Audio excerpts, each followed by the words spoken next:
ไว้กลางใจเพื่อช่วยให้โหทั่วถึงชั่วดีสังฆคุณทูลไว้ในชีวิตเพื่อช่วยพิษพ้นทุกข์เป็นสุขีโดยบุญอภิวันอัญชรีสวัสดีโดยการนิรันดร์เทิน10 นิ้วกราบแนบใจไหว้สาปารมีธรรมในครูบาอาจารย์พระมหาเถรานุเถระท่านเจ้าคณะพระสังฆาธิการทุกรูปทุกตนขอความสุขความสวัสดีในธรรมะแห่งองค์สมเด็จพระสัมมาสัมพุทธเจ้าจงมีแก่บรรดาสาธุชนท่านผู้ฟังทุกท่านที่มีโอกาสเปิดเครื่องรับฟังรายการเสียงธรรมก่อนรับตาตั้งสถานีวิทยุเพื่อการศึกษาพระพุทธศาสนาและวัฒนธรรม FM ความถี่ 104.50 เมกะเฮิรตซ์วัดฝ่ายหินตำบลสุเทพอำเภอเมืองจังหวัดเชียงใหม่เมตตาในท่านพระครูสมุวิสุวัฒน์วรกิจโจท่านผู้อำนวยการสถานีคลื่น104แห่งนี้ถวายเวลาให้อัตมาภาพพระมหาประสิทธิธรรมาภินันโทก่อนไกด์เอาธรรมะมาเป็นปฏิพรย้อนสนองต่อเพื่อญาติโยมสาธุชนผู้ตั้งตนตั้งใจมีธรรมะเป็นสรณะเป็นที่พึ่งอย่างที่เรากล่าวสวดมนต์กันว่าพุทโธเมนาโถพระพุทธเจ้าเป็นที่พึ่งของหมู่เฮาธัมโมเมนาโถพระธรรมเจ้าเป็นที่พึ่งของหมู่เฮาสังโฆเมนาโถพระสังฆเจ้าเป็นที่พึ่งของหมู่เฮาคุโนอมาตาปิตโรเมนาโถพ่อแม่เป็นที่พึ่งของหมู่เฮาและก็คุโนปการโรเมนาโถครูบาอาจารย์เป็นที่พึ่งของเฮาและเพิ่นก็มีคำกล่าวคำข้าวคำซอเอาไว้ว่าพ่อแม่ปิตามารดาเฮานั้นฮักเพิ่นคงมั่นบ่มีวันจางเริ่มต้นแต่เก้าเต้าฮอดสุดหางตึงบ่ยอมลางทิ้งขว้างลูกได้ยามเพิ่นยามเป็นเด็กขาอาร้องให้ลำบากเพียงใดบอกการเด็กเดิงมอกใดบ่ไหวสะท้านอดทนเสี่ยงท่านจุคืนแต่ลูกเดี๋ยวนี้จังมีคัดขืนพ่อแม่กล้ำกลืนทนฝืนร้องให้สมัยโบราณลูกนั้นทำได้ว่าพ่อบอกสอนไปเชื่อแท้เนี่ยการยั้งตั้งใจจนแป้ปรับตัวเองแก้ไขเอาคำสอนบอกยันมันฝังหัวเขาเรื่องนักเรื่องเบาเขาเข้าใจถูกต้องละอ่อนสมัยเป็นใดคัดข้องท่านลองขึ้นดูพอเตอะแม้เรื่องการกินได้ยินปะเลอะทางเปอะว่าอันเนินนายของลำแม่เนี่ยละขว้างเสียหายชอบกินสบายในร้านในห้างความฮักผูกพันมันเลยบิ่นบ้างใจจ่ายสตังค์บ่กึดพ่อแม่สอนยั้งยำหำฮึดฮัดปัดม้างขว้างเสี่ยงบ่เอาคนแต่ก่อนนั้นแม่เปิ้นโง่เขากำกึดบ่เบาเข้าใจถูกต้องแม่เนี่ยอาหารลูกนั้นเกี่ยวข้องลูกนั้นรับรองลำแท้ฝีมืออาหารแม่นั้นเลี่ยมแท้แม่ทุกอยากแขเงินคำประกาศใส่ห้าป่าจีป่าตำมันยังมาลำยำกินกับข้าวเดี๋ยวนี้ทุกใจเป็นใดลูกเต้าบ่เอาหีดหอยแบบเก่าเดึกเดิงเติงคืนฝืนมาเมื่อเจ้าปาการเล่นล่นเข้าหามันเข้าสะดวกซื้อล่ำลืออวดกันขายหอดคืนวันมันจำเป็นเสี่ยง พ่อแม่ทุกใจดวงหาไทยหม่นเมี่ยงเลี้ยงดูได้เพียงเท่านี้วันนี้จักมาอู้จ๋าบอกจี้บ่ได้จู้จี้หากรรมคนมาเก่านั้นมันถึงจดจำพ่อแม่เพื่อนนำทำตัวอย่างก็ลูกพุทธาได้มาพอยื้อเขาได้ลือเล่าไว้กตัญญูตาหาทางรับใจพ่อแม่ได้ยินดีอย่าเป็นลูกยักษ์ลูกเพศลูกผีเป็นลูกที่มีสลีเกิดก้องหูจักตอบแทนแต่แทนคุณถูกต้องพ่อแม่ใจพองเป่งวะ ขอให้จิตใจสดใสดังพระธรรมเจ้าอย่าได้ลืมลาห้ามเฮียนสูงแท้ให้แก่ปัญญาหูใจปัญญาอย่าลืมนะเจ้าสองคนนี้นาเลี้ยงมาพอเฝ้าช่วยเหลือให้เฮาสูงล้นบุญคุณมีหลายมากมายท่วมท้นตั้งแต่เริ่มต้นสืบมากล่าวลาข้าวจ้อยวางลงผงไว้ต่ออีก่อนและนายเหยเราละญาติโยมสาธุชนเอาท่านทั้งหลายทราบเข้าใจในความฮักของพ่อของแม่ก็คงจะเป็นที่ทราบกันโดยทั่วไปว่าพระพุทธเจ้าพระธรรมพระสงฆ์พ่อแม่ครูบาอาจารย์คือพระเจ้า5พระองค์ที่เอาท่านทั้งหลายได้หู้ได้เข้าใจและก็ได้นำไปเป็นข้อเตือนจิตสกิดใจในการดำเนินชีวิตทีนี้มาพูดถึงเรื่องของความฮักในทางโลกมีมุมมองต่างๆเพื่อหาข้อโต้แย้งแสดงความคิดแต่ในทางธรรมนั้นมุ่งให้รู้จักและพอให้ถูกต้องเข้าใจให้ถูกจุดโดยเฉพาะเรื่องของความฮักว่าฮักเป็นโทษกับฮักมีคุณนั้นอย่างไรพ้องฮักในสิ่งที่ควรฮักและฮักให้เป็นมีดังกล่าวเอาไว้ว่าฮักตัวหรือฮักตนต้องละชั่วประพฤติชอบประกอบความดีฮักคนต้องเสียสละยกย่องห่วงใยเกียรติฮักของก็ทนุถนอมอูจักใจบ่ทำลายฮักสถาบันปกป้องคุ้มครองหันความสำคัญมุ่งมั่นเชิดชูดังนั้นจะหันได้ว่าความฮักกับกำลังใจย่อมต้องเป็นอันหนึ่งอันเดียวกันเสมอถ้ามีแต่ความฮักโดยปราศจากกำลังใจแล้วไซฮักนั้นย่อมจะบ่มีค่าหรือเป็นเพียงแค่ลมปากบอกว่าฮักก็เท่านั้นถ้าฮักประกอบด้วยกำลังใจคือฮักที่ออกมาจากใจจริงว่าจะเป็นความฮักระหว่างพ่อแม่ลูกพี่น้องญาติและเพื่อนมนุษย์ตลอดถึงสัตว์โลกที่เป็นเพื่อนร่วมเกิดร่วมแก่ร่วมเจ็บร่วมตายก็ย่อมเป็นความฮักที่มีค่าน่าปรารถนาน่าภาคภูมิใจมีแต่ความสุขกายสบายใจอันจะส่งผลให้สังคมหรือโลกสดใสและน่าอยู่นักยิ่งขึ้นฉะนั้นเฮาฮักกันกำลังใจแก่คนที่เฮาฮักกันเตอะพ่อแม่ครูบาอาจารย์เพื่อนฮักเพื่อนเดียวเสียวฮักมิตรแก้วสหายคำหรือพ่อบ้านแม่บ้านหรือเฮาอาจจะฮักระหว่างกันแต่ไม่ได้อยู่ด้วยกันเนาะฮักกันคนละวัยฮักแบบเคารพนับถือผัวบ่าวเมียสาวอันนี้ฮักแบบหึงหวงแล้วก็ห่วงแหนนะบางทีบางครั้งคนแต่ก่อนนี่เพิ่นเริ่มนับหนึ่งใส่กันหรอนับหนึ่งใส่กันฮักพ่อฮักแม่ฮู้จังใดฮู้จากพ่อจากแม่พ่อเฮาแม่เฮาเป็นคู่แรก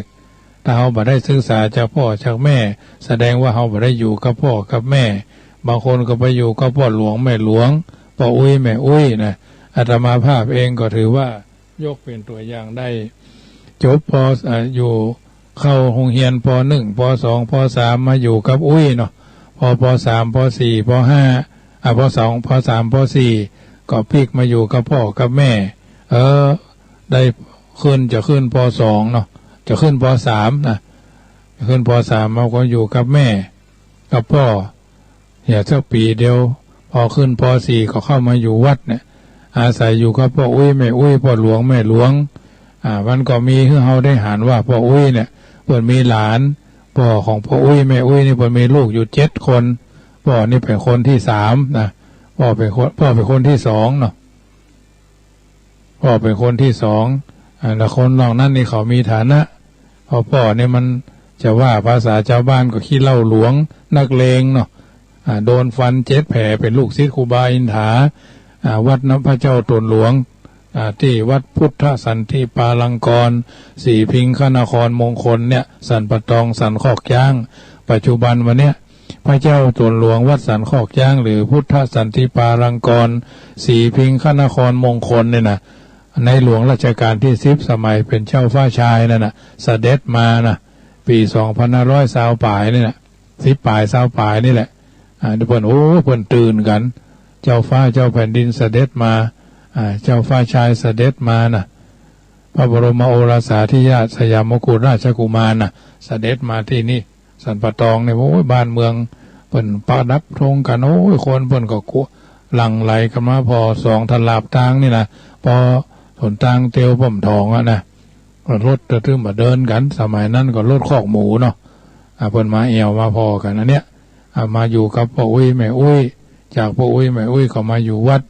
เฮาได้สัมผัสพ่ออุ้ยแม่อุ้ยนี่เปิ่นมีลูกหลานหลาย7 คนน่ะ7 ครอบครัว7เปิ่นเฮาว่า7 แม่เนาะ7 แม่7 พ่อเปิ่นมีฐานะน้อยหน้าสาว2 หน้าประเดี๋ยวนี้ก็มีครอบครัวละนะมาอยู่กับหน้าค่ำมาแรงมาก็ไปส่งหน้าอาบน้ำหน้าก็เป็นสาวใหญ่สมัยนั้นเป็นสาวใหญ่เปิดไม้แอวหากันหรอตามกรมเนี่ยกรมบล็อกเนี่ยหน้านี่เป็นคนที่ผมไปทำงานโฮงบ่มใบยาเทพพระวงศ์เชียงใหม่นี่แหละก็คงจะเป็นของอนุสรณ์วงศ์วันนะเวลาเปิดมากันเป็นหมู่3 เดือน 4 เดือนเนาะไปทำโฮงบ่มใบยาไปมีแม่ครัวมีพ่อครัวส่วนนำกับเข้ากับป่าหมู่ที่เพิ่นหมู่ที่เนี้ยกับเข้าเหมายาเนี้ยฉีกยาอย่างกันนะไปกันเป็น20-30คนละเหมารถกันไปเป็นเดือนนะไปเป็นเดือน2 เดือน 3 เดือนนะโฮงบ่มเทพพระวงศ์โฮงบ่มใบยาเพิ่นก็ไปเหมายากันถึงเวลาก็ไปมีหน้าสาว2 หน้านอกนั้นเพิ่นก็อยู่คนที่คนต่างหน้าอยู่เมืองลี้หน้าอยู่สีบุญยืนเนาะหน้าอยู่เมืองง่าเนี่ยหน้าอยู่เมืองลี้นี่ก็ไปด้วยพ่ออุ้ยแม่อุ้ยไปแอวหาเพื่อนไปก็ม่วนสมัยก่อนนะเมืองลี้นี่ไม่สูงนี่3 คนโอบ5 คนโอบนะสมัยนั้นมาแถวบ้านห้วยแหนตำบลป่าไผ่อำเภอลี้นี่นะยังจำได้อยู่เวลาจะข้ามน้ำนี่เพิ่นมีไม้สูงเนาะจ้างโละละเหี่ยสมัยนั้นนั่งรถเมล์ละพูนลี้นี่แหละโอ้เมาหัวแม่อุ้ยขี่รถลี้นี่นะเพิ่นขี่รถเมล์หรอรถเมล์ลี้นะอันนี้ก็เป็นส่วนหนึ่งที่นำมาอันนี้ความฮักผูกพันกันเพิ่นไปแอวหากันหน้านี่เพิ่นก็ถูกต้องคดีเป็นคนซื่อเนาะเวลามีการมีงานอันศึกออกจากน้อยศึกจากเป็นตู้เป็นผ้าเรียบร้อยศึกออกไปอยู่บ้านไปแอวงานฤดูหนาวเพิ่นแตงกันนะครับเพิ่นแตงกันเสียเอามีดไปโจ่งใส่นี้โยงใส่เสื้อก็โดนยับตอนนั้นก็บ่เมินละว่าต้องคดีฆ่าคนตายออกจากวัดมายังผ้ายังกี่ผ้ายังมาหายด้วยนะโดนยับคดีว่าฆ่าคนตายหรอโดยคนศาลเพิ่นก็สืบพยานบอกบ่ได้ฆ่าซึกออกพระมาจากพระเป็นน้อยเนาะเพิ่นก็ว่าว่าสมัยเป็นน้อยเป็นอย่างนี้ก็เทศธรรมเทศอย่างซึกออกไปเป็นชาวบ้านไปทิศเรือนจำอยู่5 ปีออกจากเรือนจำมาเพิ่นก็ไปอยู่บ้านไปอยู่เมืองลี้ไปสร้างอาณาจักรอยู่เมืองลี้ได้วิชาแกะสลักห้องแปลงโต๊ะแปลงตั้งอยู่ในเรือนจำสมัยนั้นเนาะเมื่อ5 ปีทิศอยู่5 ปีก็ได้อย่างออกมาก็ไปอยู่เมืองลี้ได้แฟนเมืองลี้เดี๋ยวนี้พี่น้องก็อยู่ลูกเต้าเราหลานหน้าไปก็ตายไปละเคยไปอาศัยใบบุญเพิ่น2-3 เตื้อบ้านห้วยแหนป่าไผ่นะห้วยแหนลายต้าเนาะอันนี้ก็เป็นส่วนหนึ่งเพิ่นก็มีความฮัก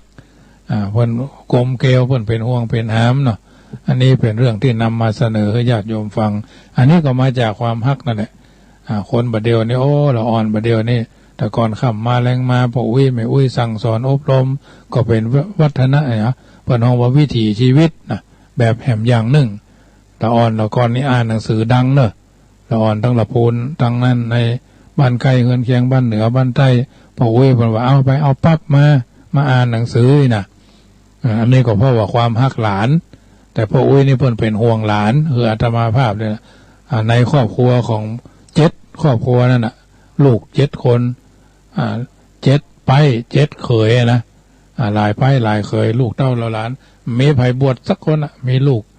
นายมูลทิพย์มณีนี่แหละที่กำลังนั่นเป็นคนบวชก็อาศัยว่าจะมันก็อาตมาภาพสมัยก่อนนี่เรียนหนังสือนะก็บ่ใจเก่งเนาะพอจะอ่านออกเขียนได้คนนั้นเพิ่นไปมาอยู่วัดเจ้าอาวาสที่มรณภาพไปพระครูจารุวรรณโนภาสอดีตเจ้าอาวาสวัดต้นเพิงต้นที่4 ที่ 5นี่แหละเพิ่นก็ว่าไปจบป.4 ละจะไปสมัครเรียนไหนไปเรียนโรงเรียนเมธีไปโรงเรียนสันปัญญังนอมก็ได้หรอโรงเรียนเมธีก็ได้ป ไปต่อป.5 ป.6เขาก็บอกว่าอาตมาภาพเป็นคนว่าเองนะต่อไปครับผมจะเรียนบาลีหรอกแต่ก่อนเลยนะก็ได้เผยไต่ให้ฟังเนอะโอ้ตามความเป็นจริงบ่ได้แกล้งไผก็บ่ได้สอนนะพอจะหันเพื่อนเป็นมหานะปารภว่าเพื่อนเป็นมหาโอ้เข้าท่าสมัยนั้นหันเจ้าคุณพระศรีสินสุนทรวาทีวัดศรีบุญยืนเวลาเขาไปเพื่อนทำบุญประจำปีเนาะวันกตัญญูต่ออดีตเจ้าวาดวัดศรีบุญยืนเดินทางจากต้นเพิ่งนะผ่านกาดงัวเหมืองง่าแต่ก่อนนะผ่าน3 แยกเหมืองง่าถ้าโยมญาติโยมตั้งใจใหม่ฟังก็คงจะเพิ่นจูงควายกายวัดต้นเพิ่งหรอกอาตมาภาพก็เดินทางจากวัดต้นเพิ่งมาเดินทางมาวัดศรีบุญยืนผ่านไปเหี่ยวเหมืองง่าเนาะเสร็จแล้วพอก็ทำบุญเขาก็หลายปีเป็นขยมอยู่3 ปีเพิ่นทำบุญหาอดีตเจ้าอาวาสวัดศรีบุญยืนอดีตเจ้าวาดวัดศรีสองเมืองอดีตเจ้าวาดวัดสันพยังหน่อมอดีตเจ้าวาดวัดเหมืองง่าอดีตเจ้าวาดวัดบ้านลุกอดีตเจ้าวาดวัดป่าขามนะอดีตเจ้าวาดวัดต้นเพิ่งเปิ่นทำบุญหาเปิ่นส่งน้ำนั่นแหละไปทางตำบลอุโมงค์ก็วัดอุโมงค์นะวัดก่อม่วงวัดป่าเหี่ยวก็ครูบาอ้ายเนาะวัดก่อม่วงก็ครูบาแก้วกะครูบาวัดอุโมงค์กับครูบาบุญจูนะเนาะป่าเศร้ากับครูบาดวงจันทร์นะครูบาแต่ก่อนนี่หน้าสวกหรอกแต่ใจดีเนาะเพิ่นเฮาว่าหน้าสวกแต่ใจดีสีสัจเชตวันหนองหมูกับพระครูวิจิตรศิกาการครูบาอินตาและอินทปัญโยเนาะแล้วก็ใช้สถานหรือหนองแรงเนี่ยครูบาดวงดีเนาะฐานะธรรมโมเนี่ยอันนี้จำได้นะญาติโยมไม่ใช่ว่าจำมาได้วัดแม่ห้องน้อยวัดอันนั้นวันนี้นี่กำลังเกิดที่หลังสีดอนใจหรือสันดอนใจนี่ก็เกิดที่หลังเพิ่นก็ถือว่าได้มีโอกาสได้สร้างได้เข้าใจบ้านลุกป่าขามหนองจ้างคืนเนาะบ้านลุกนี่เป็นวัดที่วัฒนธรรมยังเข้มข้นยังเข้มขลังเนาะโฮงไม้เพิ่นเนี่ยโอ้ยเสามีเป็น30-40พุ่นน่ะแล้วก็3 ชั้นด้วยนะห่อทำหีบทำเพิ่นเลอะไม้ซักเนี่ยโอ้หนาเป็น3 นิ้ว4 นิ้วนะเอาขึ้นไปเนี่ยเอาหัวบุ๊บนี่มันตองเนี่ยอันนี้เป็นเรื่องที่วัดบรรลุกตำบลเมืองง่าเนี่ยวัดบรรลุกหลวงเนี่ยนะแล้วมีแม่สารบรรลุกตำบลเวียงยองนี่ก็วัดหนึ่งตำบลป่าซักนี่ก็อันนี้แม่สารบรรลุกอันเนี้ยสิ่งต่างๆเหล่านี้นำมาพันธนาการให้ญาติโยมฟังทีนี้ย้อนไปว่าเพิ่นไปเฮียนศรีบุญยืนเพิ่นจะไปส่งจันดีเจ้าวาดเพิ่นจะส่งไปเฮียนโรงเรียนเมธีพุทธิกรพ่อละปูนี่เป็นตักกศิลาหรอกพระเนรน้อยนานทหารเก่าอายุ60-70ลงมาเลยนะส่วนมากก็จะไปเฮียนโรงเรียนเมธีนะลุงนานที่เพิ่นอู้ตะคืนเนี่ยนะก็คงจะฟังอยู่เนาะเพิ่นมาเฮียนโรงเรียนเมธีกันหรอเฮียนเพิ่นห้องระดับการศึกษากศนคือการศึกษากศยนะการศึกษาผู้ใหญ่การศึกษานอกโรงเรียนวัดศรีบุญยืนนี่ก็ขึ้นชื่อหรอลงหน้าวัดเหมือนเตียวเข้ากันยับๆนะหรือเตียวจากวัดศรีสองเมืองก็ได้แต่ก่อนนี่นะโอ้ลำพูนี่ดังกะเจียงแสนเจียงไฮ้แผ่น่านมาเฮียนกันนะป่าเยาแผ่น่านมาเฮียนลูกศิษย์วัดพระบาทเฮียนบาลีก็เฮียนวัดพระบาทเฮียนบาลีก็เฮียนวัดพระธาตุนะอาตมาภาพนี้ก็เป็นศิษย์พระธาตุทีนี้พอปี2522ก็บวชเนนขี่ม้าเนาะไปเฮียนบาลีเพิ่นว่าไปเฮียนเมธีก็ไปครับพอออกกรรมอยู่กรรม3 วันก็หรออยู่กรรมก็พ่ออุ้ยพ่อหลวงแม่หลวงมาพ่ออุ้ยแม่อุ้ยมาพ่ออุ้ยพ่อทั้งแม่พ่อญาติฝ่ายทั้งพ่อศาสตร์ฝ่ายทั้งแม่พวกก็มานอนเฝ้าเฮาไปนอนพระเนนไม่วันไม่แรงพวกก็มานอนเฝ้าแรงเจ้ามาพวกก็เขียวงานแล้วพวกก็ปิกมาอยู่3 คืนพวกมานอนเฝ้านอนดูเฮาใจใส่เฮาพระเนนหรออยู่กรรมบ่ฮู้พอน้อยพอนานพวกก็มานอนเฝ้าจบจากการอยู่กรรมเรียบร้อยก็จะไปเฮียนเพิ่นก็สมัครเฮียนกันแล้วเนาะบวชมิถุนาเนี่ยไปเฮียนเมธีเพราะว่าไปผมจะเฮียนบาลีเอาก็กำหนังสือบาลีไว้หลายเล่มนะทีนี้ก็ไปสมัครเฮียนบาลีมีทุเจ้าไปวัดต้นเพิ่งเหมือนงานนี่ส่งมา4 ตนมีพระเจริญธรรมะทโลตน1พระมหานอหรือพระมหาสุเทพชัยพนัสปัจจุบันเป็นเจ้าวาดวัดแม่หาดตำบลห้วยยาบอำเภอบ้านทินะนี่ท่านก็เคยเป็นรุ่นพี่เป็นเนนใหญ่เป็กก่อนเป็นเนนโค้งเนนใหญ่ไปเรียนบาลีด้วยกันเนี่ยไปด้วยกัน4 ตน เป็นมหาสองตนอาตมาภาพก็เฮาเฮียนไก่ต้องจ่ายค่ารถถึงวันก็ขอย้ายไปอยู่วัดพระธาตุละพูนคณะอาถารถมีพระเดชพระคุณท่านเจ้าคุณพระเทพเทพยานะเวทีสุเทียนอาคาพัญโยเป็นคนบ้านห้องเป็นเจ้าสำนักเป็นเจ้าคณะเนาะไปเฮียนบาลีก็เฮียนบาลีท่องนามานามคุณนามสรรพนามนะท่องบาลีมาเฮียนนักธรรมชั้นตรีเนาะปี22บวช23ก็ไปเฮียนนักธรรมชั้นตรี23นักธรรมชั้นตรีไวยากรณ์24นักธรรมชั้นโทประโยค1 2 25ประโยค3เนี่ยบัดตกนะประโยค1 2 3 4ลักว่าได้เก่งแต่ว่าขยันอาศัยว่าขยันไปเฮียนกันเพิ่นมีนาฬิกาปลุกนะญาติโยมตามามมี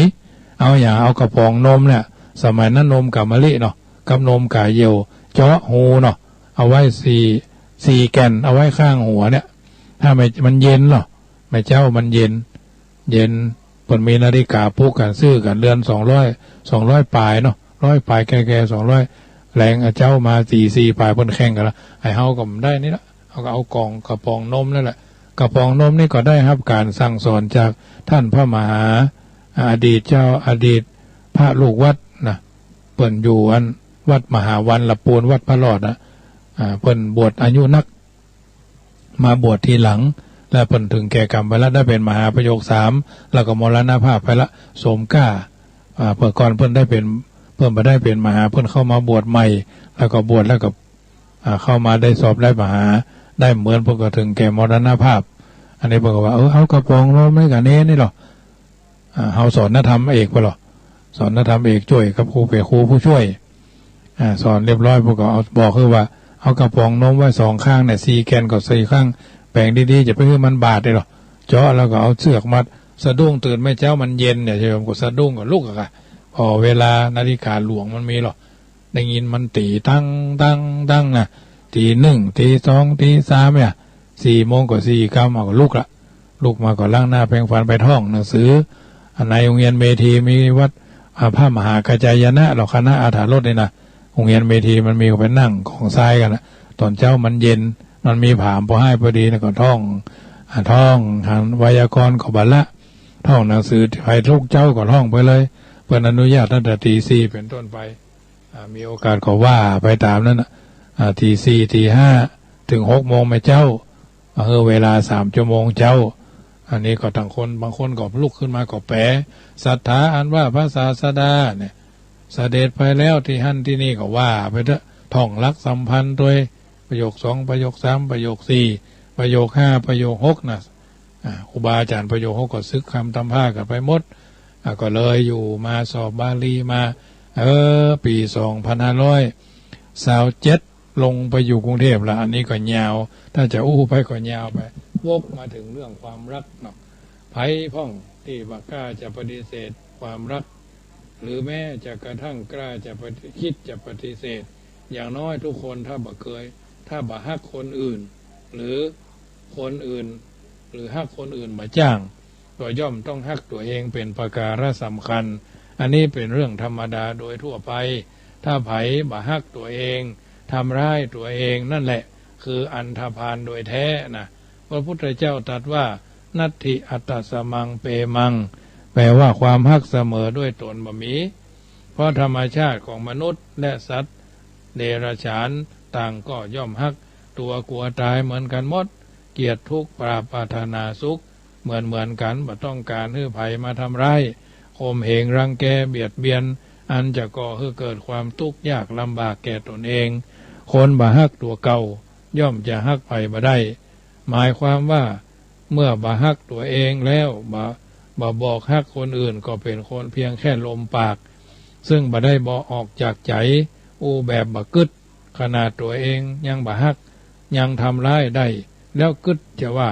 จะฮักคนอื่นจ้างจักคนอื่นเป็นอย่างใดก็ตามแต่ความฮักมักจะลงเอยเสมอฮักที่ลงเอยกันด้วยดีก็จะทำให้ฮักนั้นมั่นคงส่วนฮักที่ลงเอยด้วยการจับแลกญาติกันและการจบการแยกทางกันก็จะเป็นลักสลายเศร้าโศกเสียใจมันก็เป็นเรื่องธรรมดาเช่นนั้น เมื่อมีฮักย่อมจะมีการพัดภาคว่ากรณีใดก็ตามเฮาบ่จากเขาเขาก็ต้องจากเฮาสุดท้ายก็จงลงเอยจะลงเอยทั้งทีก็ขอให้ลงเอยกันด้วยดีก็แล้วกันอันนี้คือรักเอยนะรักเอยจริงหรือที่ว่าหวาน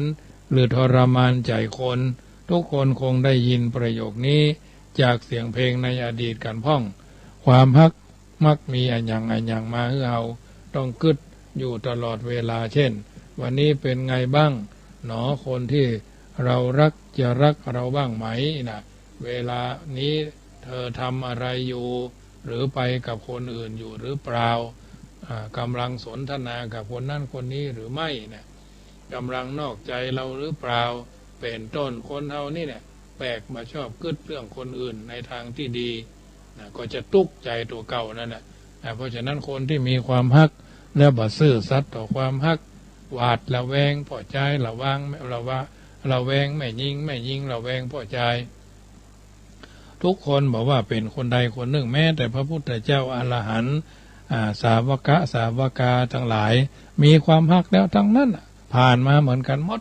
นะแต่กลับไปเกิดในทางที่ลบตลอดเวลาคิดว่าเขาถึงดีมันถึงใจเฮาจะมีเฮาคนเดียวน่ะเพราะเพิ่นเฮาว่ากินปูนฮ้อนต้องน่ะก็จะทำให้เดือดร้อนกระวนกระวายกระวุ่นกระวือกระตื้อวือกระตู้วูนั่นน่ะเป็นเพราะว่าความฮักทำให้คนบ่ไว้วางใจกันพ่อแม่เฮาเป็นครูคนแรกเฮาเกิดมาภาพคิดว่าถ้าเฮาซื่อสัตยะต่อคนผู้ใดฝ่ายผู้หนึ่งเขาบ่ซื่อสัตย์ก็จะมันแสดงว่ากรรมเก่าอากุศลเดิมมันเป็นผลสะท้อนย้อนให้เฮาก็เพราะมันดึงไปไหนหรอทราบสมมติว่าเขาคิดบ่ดีก็เฮาว่าผู้ใหญ่ว่าผู้เสมอกันหรือว่าเขาตุก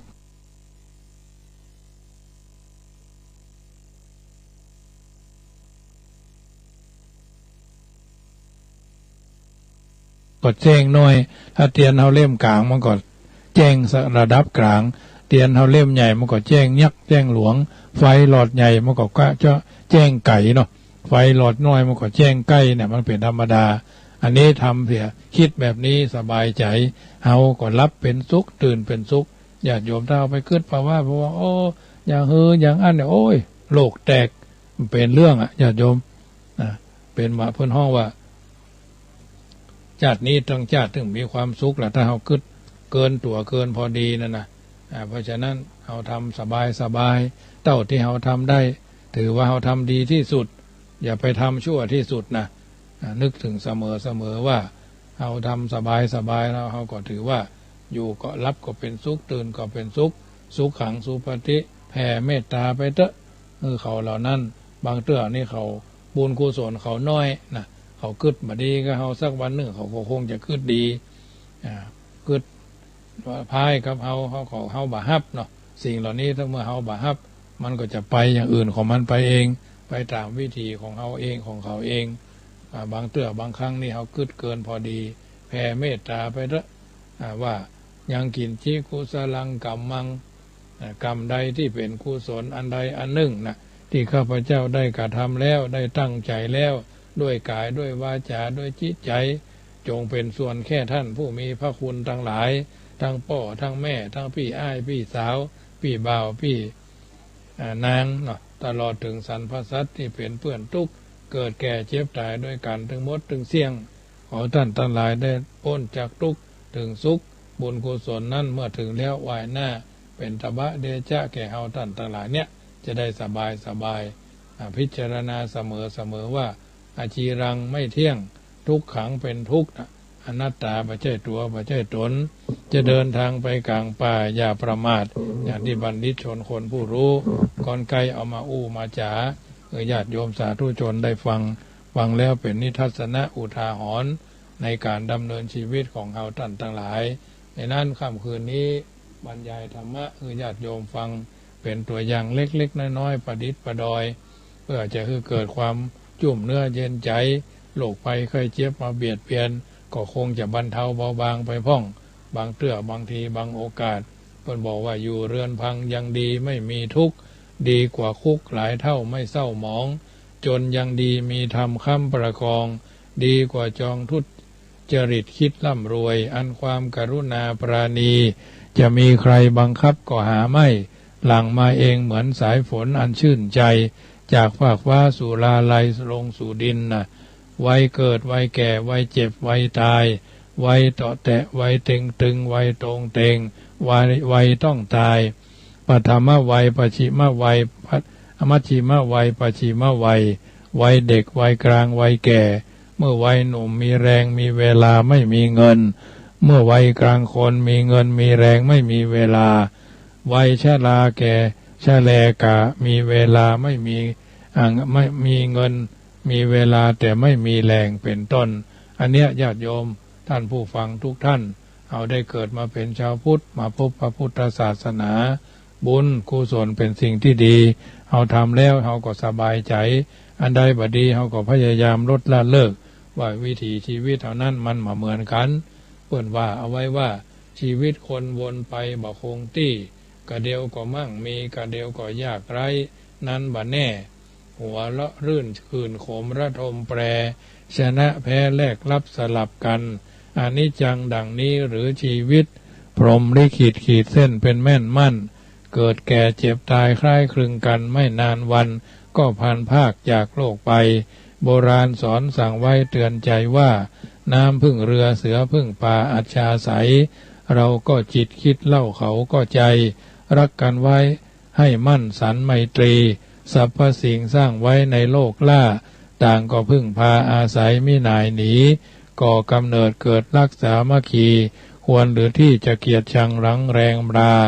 อุทุชนคนเราเขาแสนแปลกคิดแบ่งแยกยศศักดิ์กันหนักหนาเทพองค์เดียวเหนี่ยวถือคือเงินตราลืมนึกว่าชีพนี้ไม่จีรังถึงร่ำรวยจำเริญเงินล้านแสนหรือยากแค้นจนยิ่งไร้สิ้นหวังผลสุดท้ายกายเร่าเน่าผุพังทุกเรือนร่างหนีไม่พ้นเชิงตะกอนค่ำคืนนี้รับเป็นสุขตื่นเป็นสุขกันทั่วหน้าพุทธานุภาเวนะธรรมานุภาเวนะสังฆานุภาเวนะสัทธาสุถีพระวันตุโว